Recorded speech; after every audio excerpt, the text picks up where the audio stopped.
ফুটবলাঙ্গনে এখন শোকের ছায়া। লিভারপুল ও পর্তুগিজ ফুটবলার দিয়াগো জোতার মর্মান্তিক মৃত্যুতে আহত সবাই। মাত্র ২৮ বছর বয়সী এই প্রতিভাবান ফুটবলারের না ফেরার দেশে যাওয়ার ঘটনায় স্তব্ধ হয়ে পড়েছে ফুটবল বিশ্ব।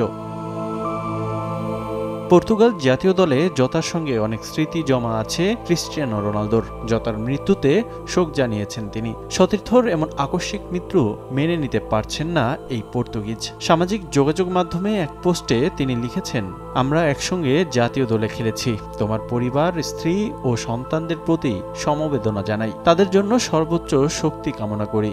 দিয়াগো ও আন্দ্রে সবাই তোমাদের মিস করবে।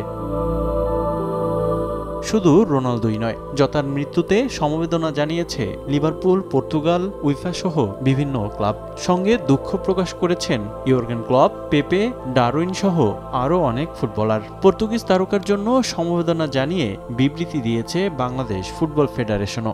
Let me start with Jota because এদিকে জোতার দুর্ঘটনায় শোক জানিয়েছেন যুক্তরাজ্যের প্রধানমন্ত্রীও। জোতার পরিবারের সঙ্গে কথা বলেছি। তার পরিবার ও বন্ধুদের জন্য এটা অনেক কঠিন সময়। লাখো ফুটবল প্রেমী এ ঘটনায় আহত হয়েছে। লিভারপুলও তাদের পক্ষ থেকে বিবৃতি দিয়েছে। এ সময় তাদের পরিবারের পাশে থাকা উচিত সবার। পর্তুগিজ তারকার আকস্মিক মৃত্যুতে হৃদয়ে রক্তক্ষরণ হচ্ছে লিভারপুল সমর্থকদের। তার মৃত্যুর সংবাদ শুনে অ্যানফিল্ডে ফুল নিয়ে সমবেদনা জানাতে আসেন ভক্তরা। জোতার দুর্ঘটনা মানতে পারছেন না তারাও। আমি মর্মাহত। এটা আসলে মেনে নেয়ার মতো না। সে অনেক তরুণ ছিল।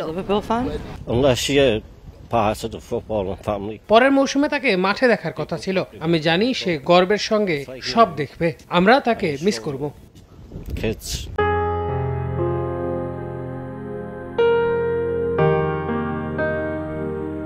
২০২০ সালে উইলভারহ্যাম্পটন থেকে লিভারপুলে যোগ দিয়েছিলেন জোতা। সদ্য সমাপ্ত মৌসুমটাও দারুণ সাফল্য নিয়ে শেষ করেছিলেন তিনি। জিতেছিলেন দুটি বড় শিরোপাও। লিভারপুলের হয়ে প্রিমিয়ার লিগ এবং পর্তুগালের হয়ে জিতেছেন উয়েফা নেশনস লিগ। জাতীয় দল ও ক্লাবের সাফল্য নিয়ে মৌসুম শেষে ছুটিতে ছিলেন জোতা। ১০ দিন আগেই বিয়ের আসরে বসেন তিনি। ৩ সন্তানকে রেখেই পৃথিবীর মায়া ত্যাগ করে চলে গেলেন এই পর্তুগিজ।